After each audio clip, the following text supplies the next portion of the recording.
We all invest in some or the other form of an investment tool. But why do people really invest in real estate? Because number one, historically, real estate is one of the oldest investment tool that has existed on earth. Second, we always get a physical product in return of our capital invested. So उससे एक mental satisfaction रहता है because no matter how much we evolve, we always need something conceivable in return of whatever we give. But today, investing in real estate has also evolved. Apart from a physical product and appreciation, we hear a lot of words like lease guarantee, assured rentals, fractional ownership, REITs, pre-rented properties. And this is where most of the people get confused. What is right for them, what is wrong for them, where they should really invest. I am Naveen Tomar from Quest for Realty, and if you wish to clear all those doubts, then stay connected till the end of this video.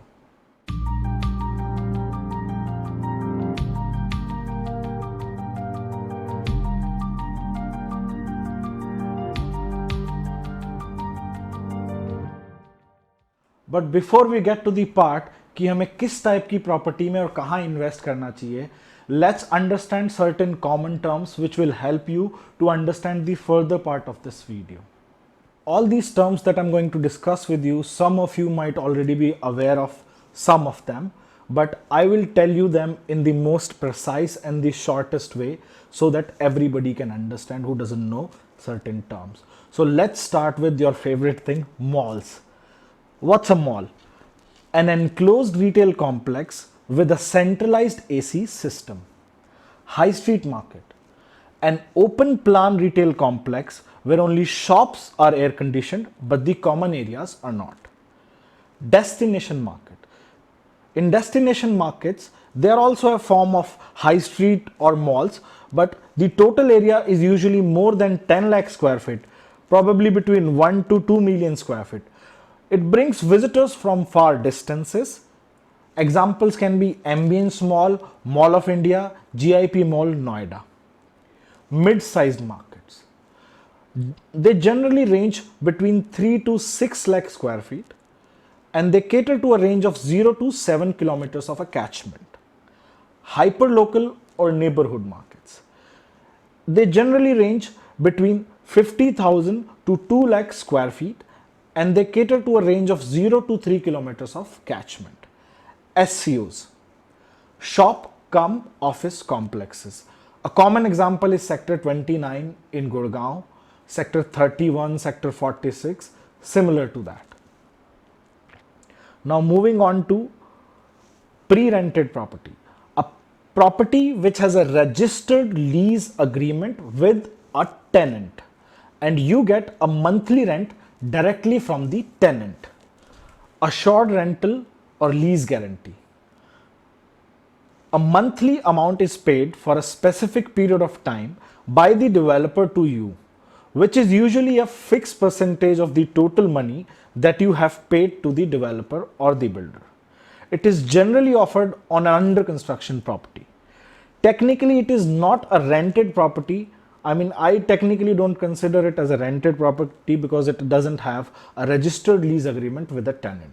So let's move to the first segment of this video, which is about the investment bracket of 50 lakh to 1.5 crore. Most of the first or second time property buyers or investors fall into the same bracket.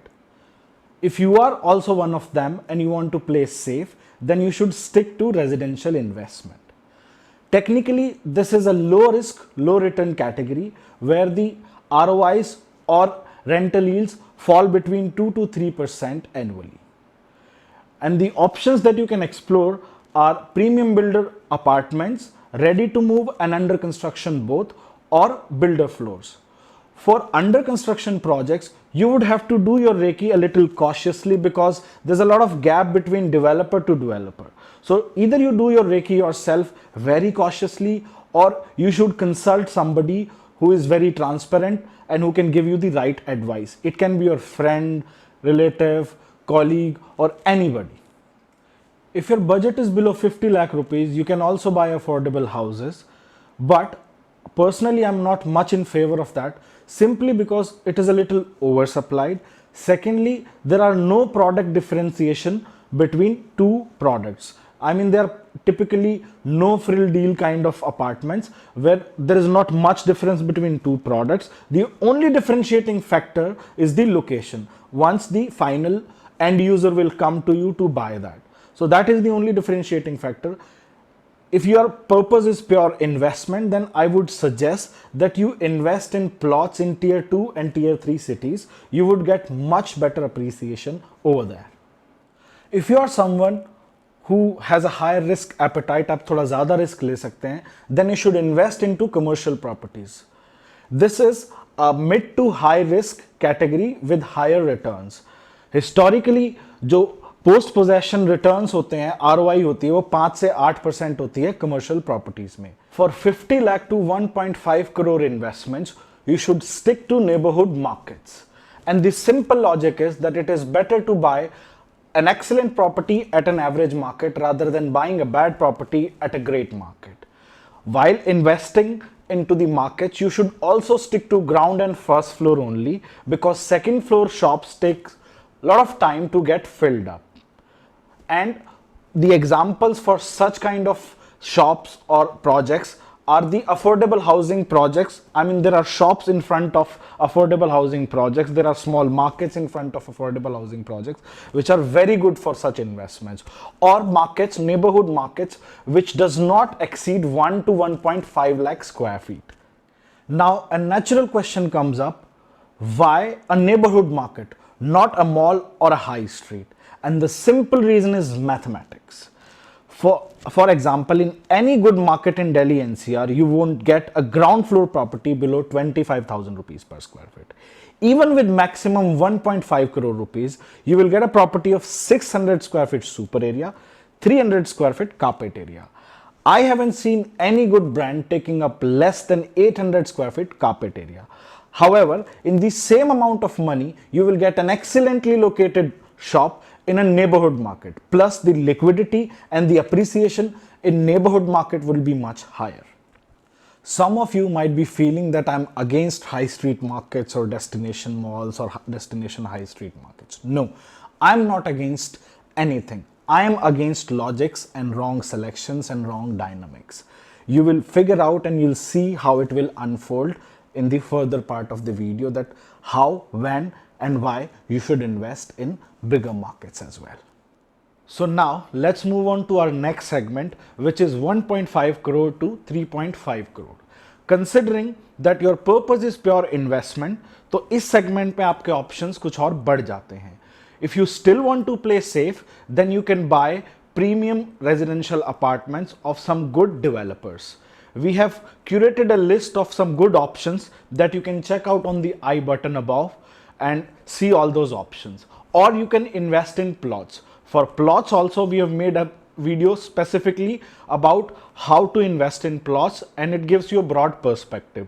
You can also find that video as well in the I button or in the description both. So in case if you're looking for higher returns, then apart from neighborhood markets, you can also explore mid-sized markets, first floor of destination malls or markets, commercial plots or SEOs of small to mid-size, and pre-rented properties, office and retail both.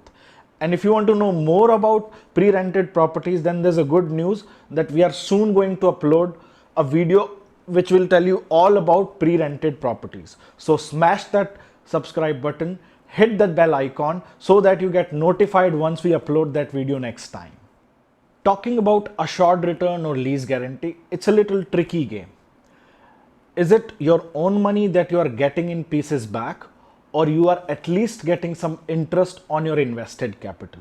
For that, you have to do a research, online and offline both, and figure out the prices of the properties in the vicinity which are already ready to move in or under construction, and do an apple to apple comparison or some benchmarking, and then only you should move ahead with lease guarantee or assured rentals. So now let's move on to our next segment, which is 3.5 crore to 7.5 crore or above. If your financial outflow falls into this range, then the game changes. The stakes are high and you have to look after the other components of your investment as well. So in this case, a pre-rented property is your safest bet, as you get a monthly cash flow as well as long-term appreciation. However, if you're looking for higher appreciation in long term, then you should always invest in land. And in case if your objective is rental income as well as mid-term, then you should invest in commercial plots, SCOs, industrial plots, or destination markets, ground floor or first floor, whatever suits you, as these options will accomplish both the objectives, mid-term appreciation as well as rental. And finally, the closing statement. Whether you are investing 50 lakh or 50 crore rupees, real estate investments are not get rich overnight or get rich over a year schemes. It requires patience, on ground research, practice, and most importantly, right timing. So if you're a starter, then start practicing, start taking small bets, or choose a right advisor, consultant, mentor, whatever you feel right. And if you're already an experienced investor, then happy investing. And before we sign off, I would like to say that if you liked our content and if you like great quality content delivered in minimum amount of time, then smash that subscribe button, hit that bell icon. And if still there are some doubts which are pending, then you can call us, WhatsApp us on the number flashing below, or you can comment in the comment section. We would love to answer you back as soon as possible.